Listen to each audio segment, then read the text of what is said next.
Jadi nama di Haurwangi sekiranya rekan-rekan baik aktivis LSM anu teu pro ka warga masyarakat Haurwangi rek disang hareupan komo bari jeung ngaganggu perusahaanana. Masyarakat rek maju kumaha lamun anu palalinterna ge kudu bisa ngomong ngungkul bari jeung bukti itu salah ieu salah. Yang naon da lain perlu teori, perlu pembuktian.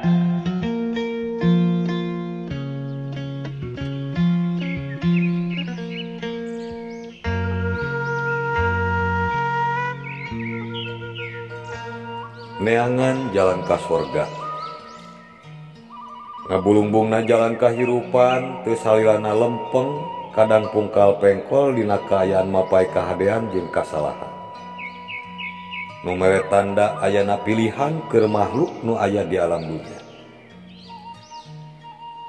Pikeun Asep Setiawan sarjana ekonomi nu nenehna sok dipanggil Kang Darul nu mangrupa tokoh muda di Haurwangi, Ketua KJI Kabupaten Cianjur jeung mantan wartawan teh cenah dirina sadar perlu naneangan amal nu lainna disagigireun ibadah anu utama. Matak dasar kitu nu ngajadikeun Asep Setiawan jadi tatameng pikeun ngabantu ngarengsekeun pasoalan-pasoalan anu karandapan ku warga, sok khususna keur warga nu aya di wewengkon Kacamatan Haurwangi Kabupaten Cianjur jeung anu aya di perbatasan Bandung Barat.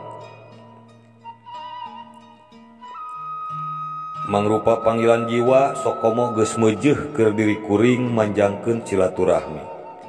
Mugia wae aya mangpaat hirup da ikhlas malah ridho ngabantu aranjeunna. Pokna Kang Darul bari leuwih daria ngobrol-ngobrol ngeunaan kapercayana ku warga jadi pamuntangan nalika mibanda pasoalan-pasoalan. Cenah nilikana warga anu daratang menta bantuan lolobana anu aya patalina jeung masalah pendidikan. Nyaeta loba warga anu anakna rek kalaluar sakolana alatan teu aya waragan keur biaya sakola. Alhamdulillah kuring nyoba datang ka sakola keur neangan tarekah supaya eta siswa sakolana tetep bisa lumangsung. Pokna deui ceuk Kang Darul. Nyadina kurun waktu 3 tahun geus aya 30 urang anu disalametkeun teu DO atawa eureun sakolana. Disebutkeun leuwih loba masalah mah anu sarakola di tingkat SLTP atawa SLTA.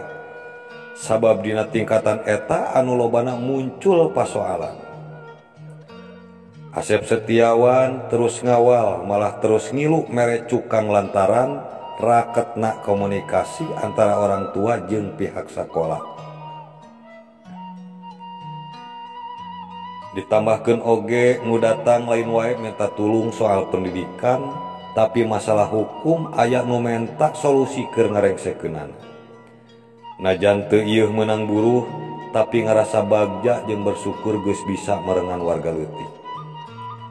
Mata kalawan saklekna nyebutkeun tong wani-wani ngaganggu pangwangunan anu tumali jeung kapentingan warga di Haurwangi.